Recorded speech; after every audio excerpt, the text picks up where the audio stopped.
I feel like I'm losing my mind. Is everybody in the world blind? Please, Lord, give me a sign, a sign. I feel like I'm losing my mind. Isa na yung physikalan, something na we expect no sa playoffs. Yeah. Marquez had to adjust in mid-air but was able to score the first 2 points for San Juan. It's something to watch for Pasay. If their offense stalls, how will they respond, especially against a very disciplined defensive team like San Juan? As we see there, the reverse layup from AJ Coronel. That opens up with a drop pass, and Coronel goes to the reverse to protect his shot. Marquez, strong start for him. All 5 points from him. Yeah. Parang nakita lang natin. Parang 2 points eh. Pero Oo. anyway, ISTE yun stepping. eto hindi stepping. Tsaka Pumasok. Oo. So 2 3-pointers will put it on the deck. Sara will pull up. No good. Rebound Alforque. Good pass. The outlet to Amar. Transition free is good. What a beautiful rebound.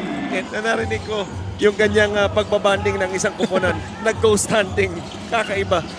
And that bond might just help San Juan make another push in the playoffs. And man, what a scorching start. They couldn't convert. They couldn't execute. You know, last time was a turnover. And ito, defensively, they... Soyud, pass intercepted by Mark Sanko. Sanko dire-derecho using his offhand for the finish. Gamboa sa bandang kabila. Mintes. Bola nakuha ni Daryl Manligues. Manligues kicks it out. Rios inside. Soriano with a reverse. It's a good timeout by Coach Alex. But then again, since the call was made already, that's a first for me. Cuellar kicks it out. Hugnatan, balik kay JC. Pupukol sa 3. Yes! Oh boy, San Juan. Couple weeks bago mag-start ng playoffs. Salenga, wala. Cuellar, nakuha yung bola para sa San Juan. Soberano puts in that 3-pointer from the right corner. Chavez can't shake off JC Cuellar. Hilario, hindi rin niya may ipagpag yung depensa pero nagawa ng paraan. Hilario scores over Raul Soyud. And gives a nice stare. Soberano off the move, puts in that 3. Second triple galing kay AC. Dishing it out. Galliano open free. It will pop out. Rebound Papare. Cuellar quickly to Panganiban. He drives. He scores plus the foul. Oh, what a poor foul that was, because if you're gonna foul someone, Soberano again open Libre na free. libre na naman. Sana all. Tapi to Farito against Aldrich Ramos. 6 seconds on their shot clock. Bagyang nalibre si Coronel. Binalik kay Farito. Binomba pa. Puts it in. And a bonus free throw coming up after getting fouled. Chance to trim the gap even further. Christian Farito against Dexter Marquez. Pumihit. Forcing his way in. It's volleyball time for Christian Farito. Total of 11 points. Marquez.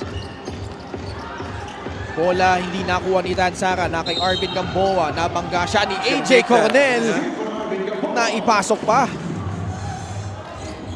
Itong segundo sa kanilang shot clock. Wamar. Burst of speed, kicks it out. Aldrich Ramos with a long 2-point shot from the left corner pocket. A hard show, pero yung sandaling pagbitaw na yun allowed Wamar to change his pace, drive the basketball, and find the open man off that kick out.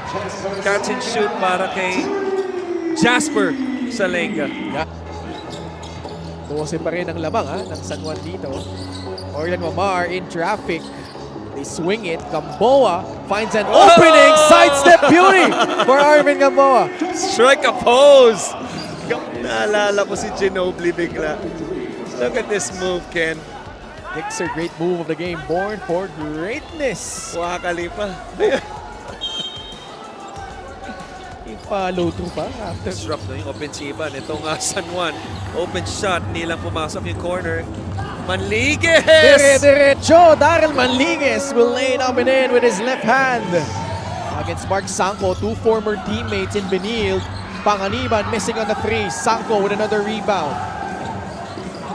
Jopet Soriano, tuloy-tuloy. Naipasok yung tira. May foul pang kasama yan. Naging sobrang lamig naman. Ito third quarter, another turnover and another layup. Cyrus Tavi completes it. Lead is down to 5. Pulyar, Panganiban, time winding down in the third. JC gets it off and it's short. What a fight back here for the Pasay Voyagers. Mapapahaga yung pagpasok mo kay Orlan sa fourth quarter. But what an answer for San Juan to start this quarter. Incidentally, their first three, tulad na nabanggit mo, para maging double digit ulit yung lamang nila. Pero masyadong maaga. Pasay by 18. They have 23 turnovers already. And it's what's keeping Pasay in it. Salenga will not force it up. Pinasa kay Mark Sanko. Farito, libre na naman para sa tres. Gets it to go. Well, that's the thing. Pasay giving up open shots, a lot of open shots. And ito, turnover. Cyrus will finish. Yes. A righteous finish. Corner exit again for AC. Bounce pass to Marquez. The kick out, Wamar. Open free. AC all day to shoot. It's good. Salenga, the answer. Backs it in. What a game this has turned out to be. 70 apiece. To Galinato, who has not rested here in the fourth. AC, floater. No. Ramos tracks it down for San Juan. Soberano will launch. Will get it to go from downtown. Up by 3, trying to protect their lead. Marquez, swing pass. Soberano, his third free of the quarter. And he has a total of 18 points. Will put up a shot. Farito grabs that defensive board. A minute and 30 left in regulation. Farito. Pump fake. Will stand one through. 20 points for Christian Farito. Sanko for free. Short. Soriano falls down. Bodies on the floor. In fact, 4 bodies scrambling for that one basketball. At nagkarambola na sila doon. Oh wow, Galinato is visibly heated up. And Coronel also in the fray. And AJ Coronel claiming that he got punched from underneath by John Galinato. Wamar will pull up off the glass. No good. Natapik. Na kay Farito ang bola. But Wamar pokes it loose. Gets it back for the Knights. They have to foul. Pasay gives up a foul. That's their last foul to give. That's why you always want to, especially if you're a big, to hold on to. They have the basketball. Pasay needs to foul. Soberano is free. Will not force up a shot. They will burn some time off the clock. And Galinato will be tested at the line. And now it puts Galinato at the line. Now he has to hit 2 and he misses the first. Free throw shooter. Sinks the back end of his 2 free throws. Pasay will use their final timeout. Before this one. So let's see. Galliano. Hand off to JR Chavez. Salenga. We're taking Makes his too move. long. Kick out. Open free. JR Chavez. It's good!